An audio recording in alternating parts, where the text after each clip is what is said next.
ሰበር ዜና የክልል ፕሬዝዳንቱ ከስልጣን ተነሱ። ከ4 ኪሎ በተሰጠ ትዕዛዝ ፕሬዝዳንቱ ከስልጣን መባረራቸው የታወቀ ሲሆን ከዚህ ቀደም እንደዘገብነው የክልል ፕሬዝዳንቶች ከስልጣን የማንሳት ስራ በይፋ ተጀምሯል።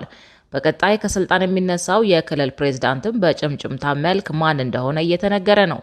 ወዲህ ደግሞ በ5 ግንባሮች አዲስ ውጊያ ፈንድተዋል። ከ4 በላይ ታንኮች ዶግ አመድ ሆነዋል። 2 ወታደራዊ ቤዞች ደግሞ ተመተዋል። ይህ አዲስ ፖስት ሚዲያ ነው። የከበረ ሰላምታችን በያላችሁበት ይድረሳችሁ። ለአሁን የተደመጡ እናንተን የሚመጥኑ መረጃዎችን አጠናክረን መተናል። አስቀድማችሁ ቪዲዮን ላይክ እና ሼር በማድረግ አብራችሁ እንድትቆዩ ግብዣችን ነው። ዋና ዋናዎቹን እናስቀድም። አስደንጋጭ እርምጃ ተወስዷል። ሹምሽሩ ተጀምሯል። በሰሞነኛው የብልጽግና የማዕከላዊ ኮሚቴ ስብሰባ ላይ ውሳኔ ተላልፏል። የአንድ ክልል ፕሬዝዳንት በይፋ ከስልጣን መባረራቸው እየተሰማ ነው። ውሳኔው በቀጥታ ከ4 ኪሎ የተሰጠ መሆኑ ተዘግቧል። በክልሉ ፕሬዝዳንት ቢሮ አቅራቢያ ጭምር ታጣቂዎች ተኩስ ሲከፍቱ ፕሬዝዳንቱ ማስቆም አልቻሉም በሚል ነው ከስልጣን የተነሱት። ይህን ከብልጽግና ስብሰባ የተሰማውን ውሳኔ በዝርዝር የምናስደምጣችሁ ይሆናል። በ5 ግንባሮች ከባድ ውጊያ ፈንድተዋል። የጦሩ ዘመቻ ላይ ነው። ከጫፍ ኢትዮጵያ ድንበር እስከ መሃል አገሪቱ የደረሰ ትንቅንቅ እየተደረገ ነው። የድሮን ጥቃቶችን ከመቼውም ጊዜ በላይ በጨመረ ሁኔታ እየተፈጸመ ሲሆን 2 የጦር መሳሪያ ማከማቻ መጋዘኖች ወድመዋል። የረገፉ ወታደሮችን ቁጥር አሞራ ይቁጠረው። ከ4 በላይ ታንኮችና በርካታ ወታደራዊ ተሽከርካሪዎች ወድመዋል። ዘመቻውም ገና እንደቀጠለ ነው። ከመሸ የወጣውን በ5 ግንባሮች የተደረገውን ውጊያ በተመለከተ ሱዳን ትሪቡን ሰፊ ዘገባ ይዞ ወጥቷል። ትሰሙታላችሁ። ጠቅላይ ሚኒስትር አብይ አህመድ እንደ እናቴ ነው የማየው ከሚሉት ተቋም ያልተጠበቀ ማስጠንቀቂያ ደረሳቸው። ተቋሙ አብይን ከማስጠንቀቂያ አልፎ ከፍተኛ ግፊት እያደረገ ስለመሆኑም ታውቋል። በዚህ ከቀጠላችሁ የማትወጡበት አዘቅት ውስጥ ትገባላችሁ ሲልም ተናግሯል። የተወደዳችሁ የቻናላችን ቤተሰቦች እነዚህንና ሌሎች መረጃዎችን አጠናክረናል። አሁን ወደ ዝርዝሮቹ እናመራለን።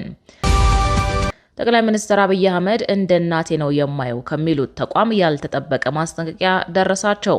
ተቋሙ አብይን ከማስጠንቀቂያ አልፎ ከፍተኛ ግፊት እያደረገ ስለመሆኑም ታውቋል። በዚህ ከቀጠላችሁ የማትወጡበት አዘቅት ውስጥ ትገባላችሁ ሲልም ተናግሯል። ለጠቅላይ ሚኒስትር አብይ አህመድ መንግስት ማስጠንቀቂያ የሰጠው ዓለም አቀፉ የገንዘብ ተቋም IMF ነው። አብይ የእናት መቀነት ሲሉ የሚጠሩት ይህን ተቋም አደገኛ ካርድ መዟል። IMF ለኢትዮጵያ ተጨማሪ የ464 ሚሊዮን ዶላር የፋይናንስ ድጋፍ ማጽደቁን ተከትሎ ሀገሪቱ አዳዲስ የብድር ግዴታዎችን ከመግባት እንድትቆጠብና ከፍተኛ ጥንቃቄ እንድታደርግ አሳስቧል።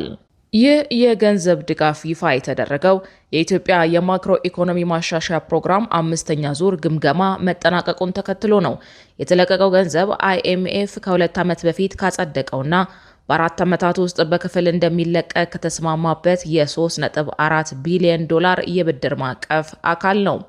ተቋሙ እንዳስታወቀው ይህ የቅርብ ጊዜ የብድር ክፍያ እስካሁን ከተለቀቁት ሁሉ ከፍተኛው ሲሆን በውስጡም በመካከለኛው ምስራቅ ካለው አለመረጋጋት ጋር በተያያዘ በኢትዮጵያ ላይ የተፈጠረውን የኢኮኖሚ ጫና ለመቋቋም የሚረዳ ተጨማሪ የ200 ሚሊዮን ዶላር ድጋፍ አካቷል። ምንም እንኳን የኢትዮጵያ የማክሮ ኢኮኖሚ አፈጻጸም ጠንካራ ቢሆንም በቀጠናው ያለው ውጥረትና በተለይም በኢራን ዙሪያ የተፈጠረው የቅርብ ጊዜ ግጭት ዓለም አቀፍ የነዳጅ ዋጋን በማናር የኢኮኖሚ ስጋቶችን ከፍ እንዳደረገው ተቋሙ ጠቁሟል። ኢትዮጵያ ከውጭ በሚገባ ነዳጅ ላይ በእጅጉ ጥገኛ መሆኗ ለእንዲህ አይነቱ የውጭ ኢኮኖሚ ንዝረት ወይም ኤክስተርናል ሾክስ ተጋላጭ ያደርጋታል። ይህንን የቅርብ ጊዜ ክፍያ ጨምሮ የኢትዮጵያ አጠቃላይ የብድር መጠን ከIMF ብቻ ወደ 2.6 ቢሊዮን ዶላር ደርሷል። በቅርቡ ስለተደረጉት የኢኮኖሚ ማሻሻያዎች ማብራሪያ የሰጡት የብሔራዊ ባንክ ገዢ ኢትዮጵያ የበጀት ጉድለቷን ለመሸፈን ከማዕከላዊ ባንክ መበደር ወይም አዲስ ገንዘብ ማተም ማቆሟን ገልጸዋል። ከዚህ ይልቅ መንግስት የፋይናንስ ክፍተቱን ለመሙላት በዋናነት በትሬዠሪ ቢል ወይም የግምጃ ቤት ሰነድ ሽያጭ ላይ ለመደገፍ ማቀዱን አስታውቋል። እንደ ገዢው ገለጻ መንግስት በያዝነው በጀት ዓመት ከ350 ቢሊዮን ብር በላይ በትሬዠሪ ቢል ማሰባሰብ ችሏል። IMF በበኩሉ ኢትዮጵያ በማሻሻያ ፕሮግራም መሰረት የግብር ገቢን በማሳደግና የውጭ ምንዛሪ አስተዳደርን በማሻሻል ረገድ አበረታች እርምጃዎችን መውሰዷን አድንቋል። ከዚህ በተጨማሪ ኢትዮጵያ የውጭ ዕዳዋን ለመዋቅር ከሁለትዮሽ አበዳሪዎች ጋር ያደረገችውን ስምምነት እንዲሁም ከዓለም አቀፍ የንግድ አበዳሪዎች ጋር በምታደርገው ድርድር የታየውን መሻሻል ተቋሙ በበጎ ተቀብሎታል። የኢትዮጵያ የዩሮ ቦንድ ከገዙ አካላት ጋር በመርህ ደረጃ ከስምምነት መደረሱንም ጠቅሷል። ይህ ሁሉ እንዳለ የዕዳ ዘላቂነትን ማረጋገጥ ሲባል የአይኤምኤፍ ስራ አስፈጻሚ ቦርድ የኢትዮጵያ ባለስልጣናት ተጨማሪ ብድሮችን ሲወስዱ ከፍተኛ ጥንቃቄ እንዲያደርጉ መክሯል። የኢትዮጵያ መንግስት የአካባቢ ጥበቃን፣ ዘላቂ ልማትንና ሌሎች ፕሮጀክቶችን ለመደገፍ ከጣሊያን መንግስት ጋር የ80 ሚሊዮን ዩሮ የብድር ስምምነት በቅርቡ መፈራረሙ ይታወሳል። በተናጠል ደግሞ የዓለም ባንክ ለኢትዮጵያ የኢኮኖሚ ማሻሻያ አጀንዳ የሚውል የ1.5 ቢሊዮን ዶላር የበጀት ድጋፍ በዚህ ወር መጀመሪያ ላይ አጽድቋል። የገንዘብ ሚኒስቴር መረጃ እንደሚያሳየው በአሁኑ ወቅት የኢትዮጵያ አጠቃላይ የህዝብ ዕዳ 51.8 ቢሊዮን ዶላር የደረሰ ሲሆን ከዚህ ውስጥ 33.5 ቢሊዮን ዶላሩ የውጭ ዕዳ ነው። በቀጣይ መረጃችን በደቡብ ኢትዮጵያ ክልል ጋሞ ዞን ዘይሴ ወረዳ በመንግስት ታጣቂ ኃይሎች በተፈጸመ ጥቃት የ10 ሰዎች ህይወት ማለፉን የገለጸው የኢትዮጵያ ሰብአዊ መብቶች ጉባኤ ወይም ኢሰመጉ ድርጊቱን በአስቸኳይ እንዲቆም ጥሪ አቀረበ። ኢሰመጉ ዛሬ ሰኔ 25 ቀን 2015 ዓ.ም ባወጣው ጋዜጣዊ መግለጫ እንዳስታወቀው በዘይሴ ወረዳ በሚገኙ በተለያዩ ቀበሌዎች ውስጥ ከሰኔ 11 እስከ 22 ቀን ድረስ 2018 ዓ.ም በመንግስት የታጠቁ ኃይሎች በተፈጸመ ጥቃት የ10 ሰዎች ህይወት አልፏል።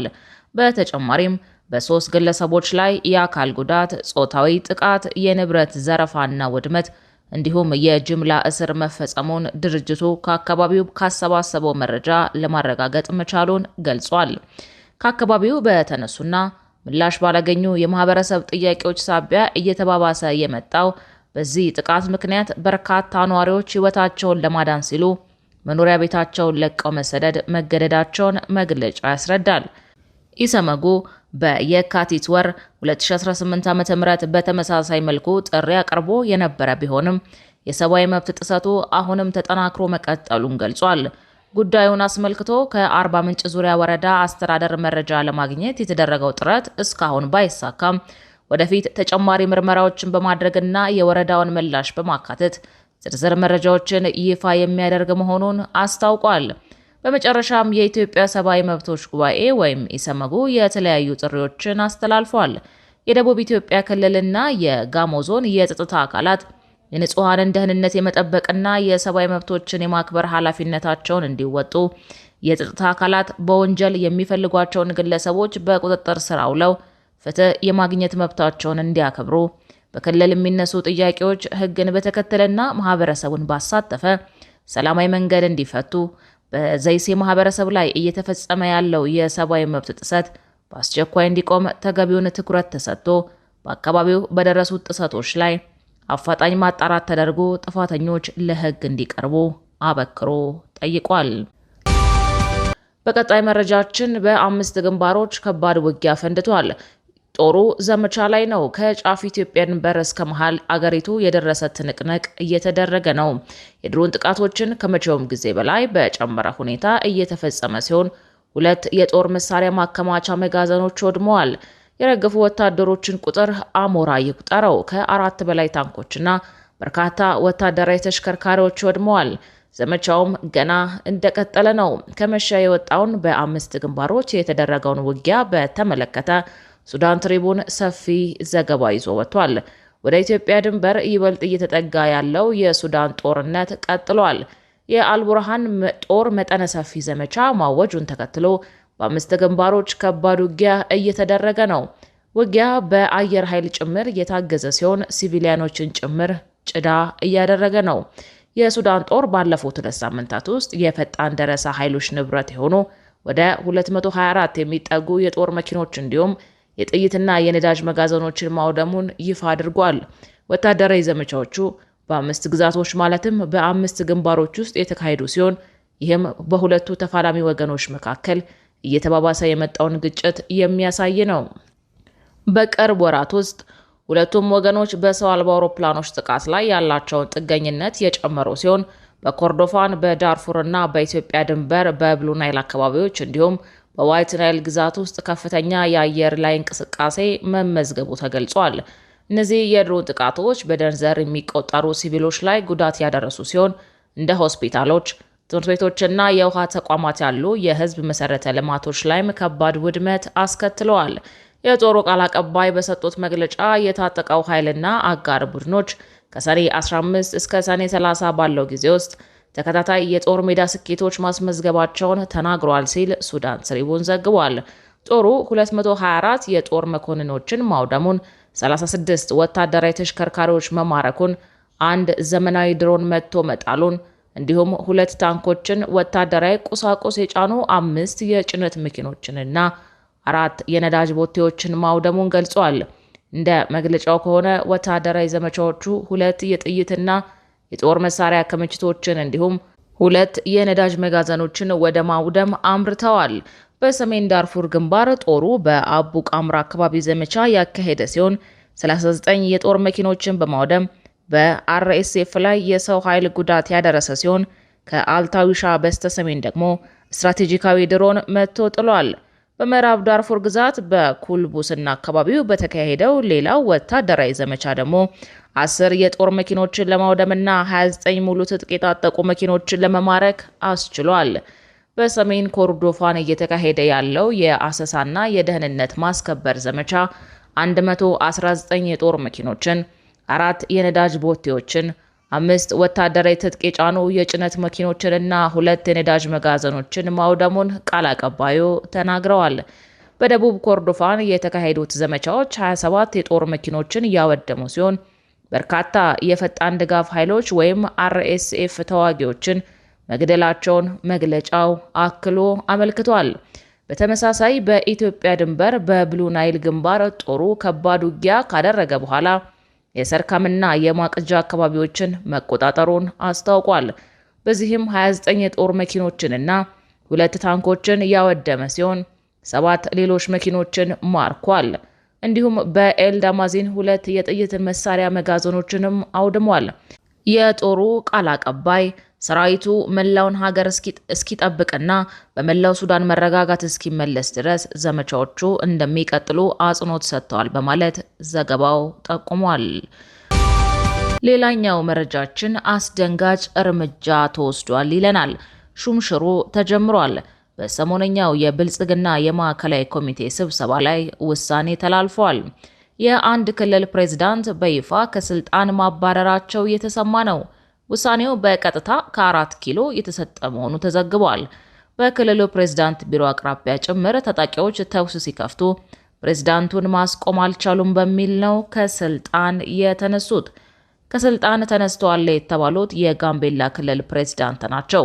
ላለፉት ዓመታት ክልሉን ሲመሩ የነበሩት ወይዘሮ አለሚቱ ኡሞድ በክልሉ የታጣቂዎችን ህገወጥ እንቅስቃሴ ማስቆም አልቻሉም በሚል በተደጋጋሚ መገምገማቸው የተሰማ ሲሆን ነገር ግን ከጊዜ ወደ ጊዜ የክልሉ የጸጥታ ሁኔታ እየተባባሰ በመምጣቱ ከስልጣን እንዲነሱ ምክንያት ሆኗል። በምትካቸውም በአሁኑ ወቅት የጋምቤላ ምክትል ርዕሰ መስተዳደር የሆኑት ጋትሉ አክሩዋን ስልጣን እንዲረከቡ መታጨታቸው እየተነገረ ይገኛል።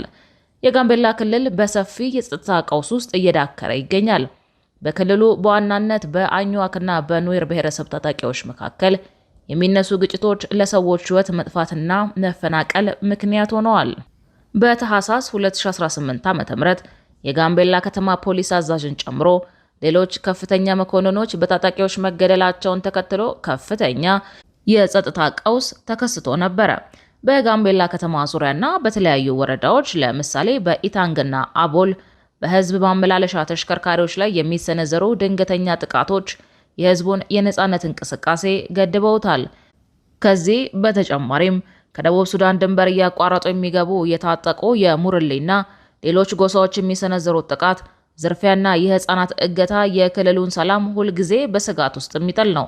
ጋምቤላ ከ450 ሺህ በላይ የደቡብ ሱዳን ስደተኞችን በካምፖች ውስጥ ታስተናግዳለች።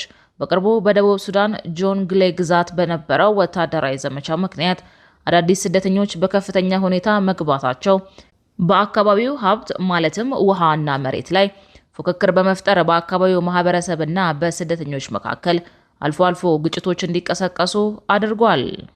ክቡራትና ክቡራን የቻናላችን ቤተሰቦች ለሰዓቱ የተዘጋጁ መረጃዎች እነዚህን ይመስሉ ነበረ። መረጃዎቻችንን እስከ ፍጻሜው ድረስ